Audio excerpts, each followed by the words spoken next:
नमस्कार मित्रों, आपका स्वागत है हमारे YouTube चैनल विनर्स टॉक पे। जैसा कि हमारा प्रयागराज बहुत पुराने समय से फेमस है और नई बुलंदियों को छू रहा है, तो उसी कड़ी में हम अपने प्रयागराज शहर से जो कवि हैं, शायर हैं और बहुत ही उम्दा स्कॉलर हैं, उनका नाम है अंबुज कमल सर। तो हम उनसे रूबरू कराएंगे कि उन्होंने अपनी जर्नी को कहाँ से स्टार्ट किया, कैसे उन्होंने क्या-क्या स्ट्रगल्स किए और हम सब के लिए कहीं न कहीं प्रेरणा स्रोत हैं। तो हम अपनी बातों को उनकी तरफ रुख करते हैं। सर नमस्कार। जी, धन्यवाद आपका बहुत-बहुत धन्यवाद आपने यहाँ पे आमंत्रित किया।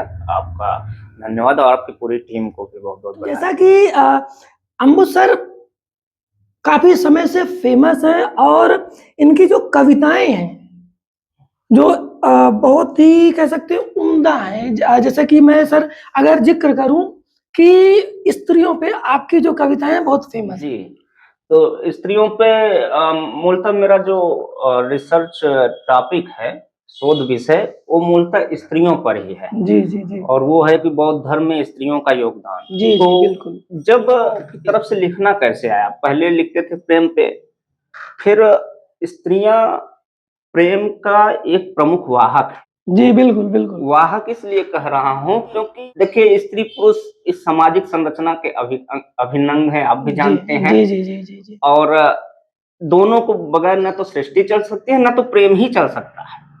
तो दोनों तो मैंने एक पहलू को उठाया या एक व्यक्तित्व को लिया कि हाँ, ठीक है, स्त्रियों पे लिखा जाए, कुछ अलग किया जाए। बहुत हुआ है और आजकल तो एक दौर चला है जी, साहित्य में लेखन का, वो है स्त्री विमर्श। स्त्री जी, विमर्श का बात ये होता है कि आप उन पक्षों को उठाते हैं स्त्रियों के कि वो पहले कैसी थीं, आज स्थिति क्या है, बीच में क्या हुआ, यानी प्राचीन काल से लेकर आधुनिक काल तक स्त्रियों को उन सभी बातों को स्त्री विमर्श में रखा जाता है और ये दिखाने का बताने का प्रयास किया जाता था कि स्त्रियां किस तरीके से हाशिए पर थीं और आज आते-आते वो किस रूप में हमारे सामने हैं। तो ये भी एक प्रमुख कारण रहा कि जी, मैं जी। लिखूं, उनके बारे में बात करूं, लिखूं, बताऊं। तो इस वजह से लेखन का ये विकास होता रहा मेरे उसमें और मैं प्रेम पे भी तो लिखता सर रहा। आपने कहा स्त्रियाँ जो हाशिए पे हैं, हुँ। तो सर इसकी प्रेरणा कहाँ तो से ये मिलती? पढ़ने से आता है। अच्छा। आप जब तक आप पढ़ेंगे नहीं, वो जानेंगे कैसे कि स्त्रियाँ कैसी थीं। आज तो ठीक है, आज तो स्वतंत्र हैं, स्वतंत्रता है। जी, जी। चाँद पे भी जा रही हैं, जी, बखूबी, बखूबी। आप देख ही रहे हैं और न केवल चाँद में बल्कि हर जगह छाए हुए हैं। लेकिन प्राचीन काल से अगर बात शुरू करें, पढ़ने पे आता है कि आप देखें वैदिक काल हमारा जो ऋग्वैदिक काल है, उसमें स्त्रियों की स्थिति ठीक-ठाक थी। जी।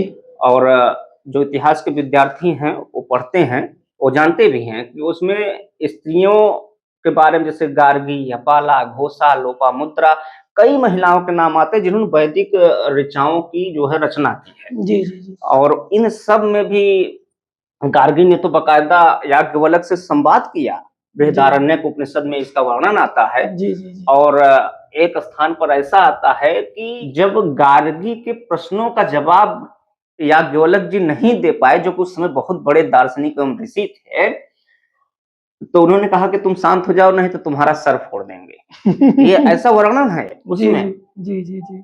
तो मतलब अब आप देखिए उस समय शास्त्रार्थ कर रही हैं औरतें और जी। उस लेवल पे हैं। बाद में गार्गी शांत हो गई और अब वो एक पक्ष हो गया। उसके बाद उत्तर वैदिक काल फिर और भी काल जो आते गए, छठी शताब्दी ईसा पूर्व आ गया, उसके बाद तमाम काल आए, गुप्त काल आया इधर कुषाण कनिष्क से होते हुए गुप्त काल से होते पूर्व मध्यकाल तक आते-आते स्त्रियों की स्थिति अत्यंत निम्न हो गई जी, जी, जी। और उनको सिर्फ उस पति की सेवा करना, उस घर गृहस्थी तक ही सिमट दिया गया। तो धीरे-धीरे जो है चीज़ें बदली, आज आधुनिक काल महिलाएँ सशक्त हो रही हैं और किसी का मुझे वो लाइन का शेर याद आ रहा है कि लड़कियों की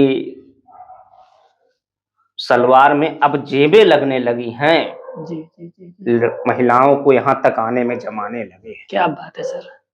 ये कहीं न कहीं कड़वी सच्चाई भी है सर। हाँ, आप देखिए ना, कम से कम इसके आज से 5 से 10 साल पहले बताइए किसके कौन सा आप वही सूट पहनते थे, वही साड़ी पहनते थे उसमें जो है, लेकिन अब बाकायदा जेब में मोबाइल रख के चल रहे हैं, तमाम चीज़ें हैं। तो जी, जी, जी। ये मेरा नज़रिया जो है, जी, जी। क्योंकि ये अगर आगे बढ़ विकसित समाज में है, तो महिलाओं को भी उतनी ही स्वतंत्रता, उतनी ही आज़ादी, उतनी ही ज़िम्मेदारी मिलनी चाहिए, जो बखूबी निभा रही हैं। हाँ, बाकायदा। क्यों? क्योंकि जब भगवान ने 2 चीज़ें बनाई, स्त्री और पुरुष, तो उसमें बराबरी कहीं न कहीं होनी चाहिए। सर, जैसा कि ये सब चीज़ें आपने बताया, तो क्या स्त्रियों पे कभी आपने कुछ सोच पे जो लिखा, जो पुरानी जो चली आ रही है, जो यातनाएँ हैं, जो पीड़ाएँ हैं, क्या उनको आपने शब्दों के माध्यम से कभी बहुत कुछ लिखा और उसमें मूलतः प्रेम विषय ही था, जी, तो जी। लिखते गए।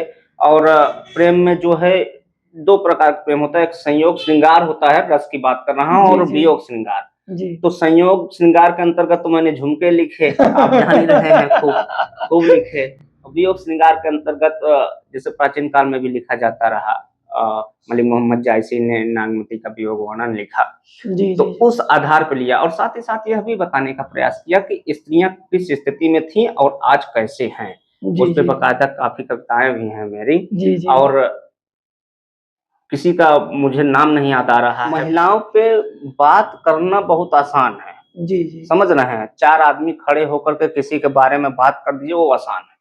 किसी ने लिखा कि महिलाएँ बहुत कठिनाई से रही। उन्होंने लिखा, मुझे उनका नाम नहीं याद आ रहा, बहुत अच्छी पंक्तियाँ हैं कि आसान नहीं है किरदार औरत का निभा पाना, सफ़ेद चादर है दाग पानी से भी लग जाता है।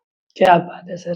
तो जहाँ रह रहे हैं कि आप कुछ भी कह सकते हो, वहाँ पर उस जो विमर्श की मैंने बात की, वो विमर्श बहुत महत्वपूर्ण हो जाता है। जी, जी, इस जी, जी। बात को उठाना ज़रूरी हो जाता है, और स्त्रियों की तरफ से बात कहना के लिए हम जैसे पुरुषों का आगे आना भी ज़रूरी हो जाता है, जो हमेशा से लिखते रहे। जी, सर का पूरा परिचय मैं ये दे दूँ कि सर पीएचडी कर रहे हैं, थीसिस इनकी कंप्लीट हो चुकी है, और ये शहर के प्रमुख मंचों पे ये मंच का क्या बोलते हैं सर उसको? संचालन करते हैं, कविताएँ पढ़ते हैं, शायरी करते हैं। संचालन भी करते हैं, कविताएँ भी पढ़ते हैं, और सर की सर अपने आगे लगाते हैं कमल।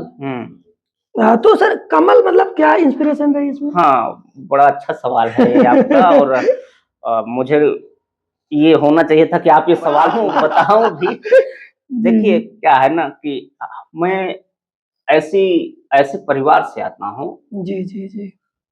जहाँ पर शिक्षा और संस्कारों का बड़ा बोलबाला रहा। जी, आप जान लीजिए कि जिस जगह से आया, अभी तो उसका एजुकेशन रेट बढ़ रहा है, शिक्षा का रेशियो बढ़ रहा है, लेकिन पहले नहीं था। जी, पिताजी हमारे इलाहाबाद विश्वविद्यालय से इंग्लिश से, लिटरेचर से बीए हैं, जी, और जी। माताजी जो है अपने ज़माने में हाई स्कूल प्रयागराज टॉपर थीं।